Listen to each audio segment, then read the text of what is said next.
जय हिंद दोस्तों, कैसे हैं आप लोग। आज की वीडियो में हम लोग पढ़ेंगे श्रृंगार रस।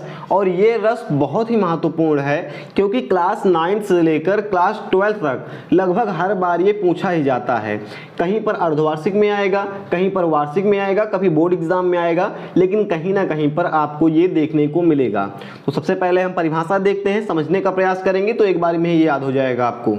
जहाँ पर नायक नायिका या प्रेमी प्रेमिका के प्रेम का वर्णन होता है वहाँ पर श्रृंगार रस होता है। श्रृंगार रस का स्थायी भाव रति होता है। श्रृंगार रस को रसराज भी कहते हैं। यह दो प्रकार का होता है, संयोग श्रृंगार और वियोग श्रृंगार। ठीक है, क्या समझा आपने? यही समझा कि जहाँ पर नायक मतलब होता है हीरो, नायिका मतलब होता है हीरोइन। तो जहाँ पर हीरो हीरोइन या फिर नायक नायिका या फिर प्रेमी प्रेमिका के प्रेम का वर्णन होता है वहाँ पर क्या होता है? श्रृंगार रस होता है। श्रृंगार रस का अस्थाई भाव, ये आपको जरूर लिखना पड़ेगा, अगर आप इसको नहीं लिखेंगे तो नंबर कट सकता है। श्रृंगार रस का अस्थाई भाव होता है रति। रति का मतलब होता है प्रेम। श्रृंगार रस का अस्थाई भाव रति होता है। श्रृंगार रस को रसराज भी कहते हैं। रसराज यानी सभी रसों का राजा, सभी रसों का राजा बोलते हैं श्रृंगार रस को। श्रृंगार रस को रसराज भी कहते हैं। यह दो प्रकार का होता है, संयोग श्रृंगार, वियोग श्रृंगार। एक चीज आप ध्यान दीजिएगा, अगर आप श्रृंगार रस लिख रहे हैं तो श्रृंगार को हम दो प्रकार से लिखते हैं। पहला तो ये है कि हमने लाइन खींचा और उसके बाद ये देखेंगे हमने दो लाइन नीचे पर खींच दी।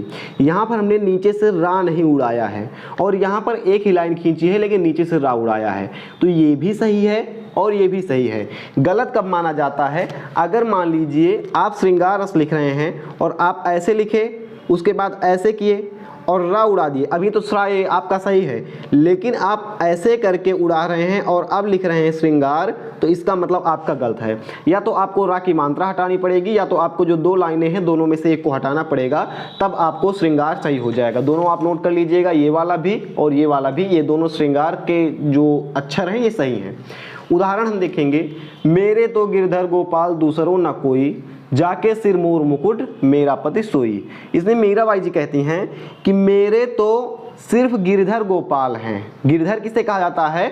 अगर आप पूरा इसको डीप में समझेंगे तो मेरे तो उंगलियों पर पर्वत को उठाकर गिरधर नाम पाने वाले श्री कृष्ण जी हैं, उनके अलावा मेरा कोई नहीं है।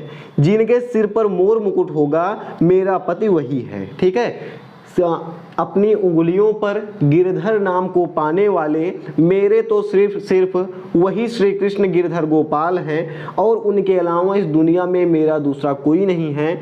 और जिनके सिर पर मोर मुकुट होगा मेरा पति वही है। ये बोलती हैं मीराबाई जी।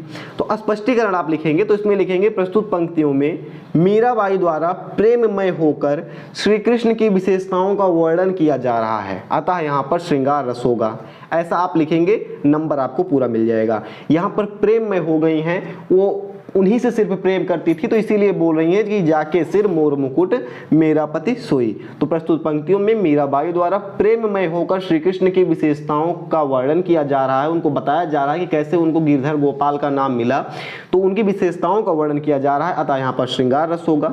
इस वीडियो में आप एक ही चीज ध्यान दीजिएगा कि जहाँ पर नायक नायिका के प्रेम का वर्णन होगा वहाँ पर श्रृंगार रस होगा और श्रृंगार रस का अस्थायी भाव रति है। श्रृंगार लिखने के आप दोनों तरीकों को ध्यान में रखिएगा, इतना ध्यान में रखेंगे। पेपर टाइम में एक बार आप इस परिभाषा को वीडियो रोक कर या कहीं पर स्क्रीनशॉट करके या कहीं पर लिख कर आप पढ़ लेंगे, अच्छी तरह से आपको याद हो जाएगा। फिलहाल इस वीडियो में इतना ही था।